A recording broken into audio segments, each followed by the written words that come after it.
Just fucking do it. Subscribe now. Will be transferred much easier, more readily in the share deal as opposed to an asset deal. And then there's the levels of assisted living up to 5 stars. 5 stars, even though they're charging $25,000 a month and more, the margins are less. The highest margins are in the shittiest ones, up to 60% margin. And the rule of thumb is 40 beds in the bottom 3 of assisted living, the 1, 2, and 3 star. I don't know why there's a star. There's nothing star about them. And the margins are up to 50, 60%. Up in the 5-star guys are only 6, 8, 10, 12% margin because everything is so much more expensive. And when you run that gamut, then small hospitals, where Peter is, small hospitals. And I think he said he had 7 hospitals and he built 4 more or something like that. And so he bought a couple of hospitals, and then there weren't any others on the market. So he specializes in fertilization hospitals, when the couple can't get pregnant. And so he built a bunch of them because he couldn't find any on the market. So he built them. But I tell you, when you buy dental practices, when you buy doc practices, when you buy chiropractors, whoever, you don't want to buy the buildings. And every fucking one of these guys wants to sell you the fucking building. Because his accountant 37 years ago told you that this is your pension plan.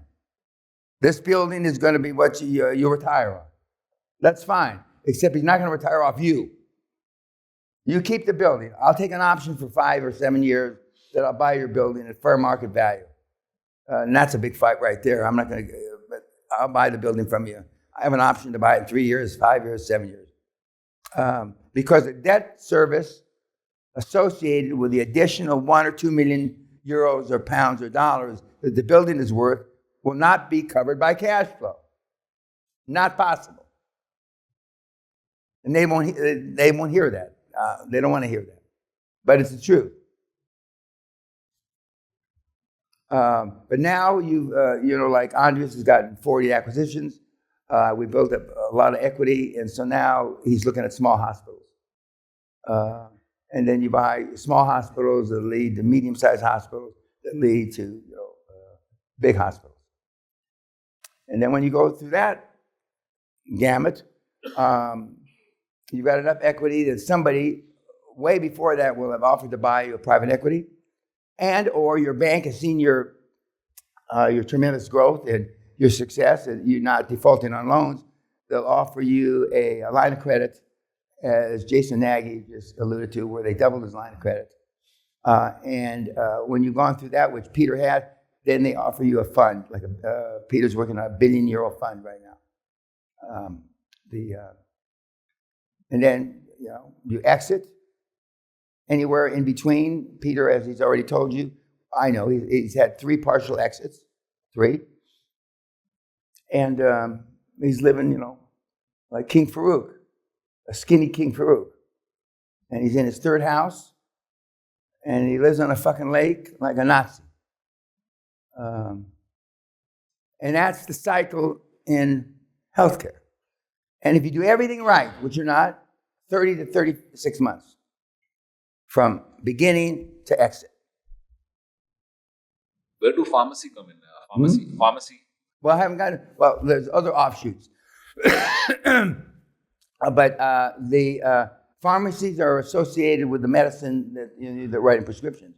In fact, I believe Peter has bought a pharmacy.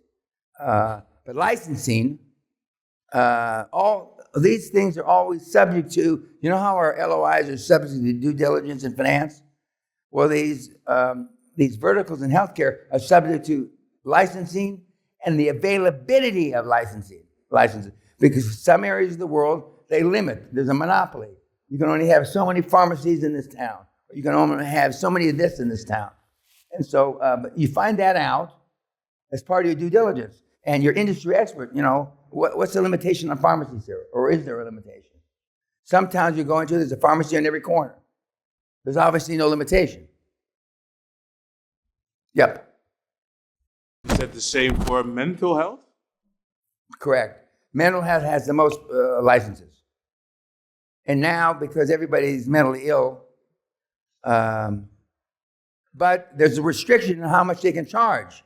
If it's a government contract, if you go to see the shrink, they pay them $32 an hour, when the going rate is $232 an hour. But this is part of your due diligence. And what the fuck your industry experts are there for. And if you're going to go into mental health, you better have a psychiatrist, a shrink on the board, a doctor that's a psychiatrist. But before the insurance companies 15, 20, 25 years ago changed everything and decided to pay less because they were taking advantage of the system, like any system, when there's no limit. When you did a triple bypass, guys used to get 60, 70 grand, the doctor, okay? Now he gets 16,000. If it's a full-blown 4-tube, 4-valve, blah, blah, blah. But the margins are still good. Now, there's a theory, just like the junior doctors went on strike here recently.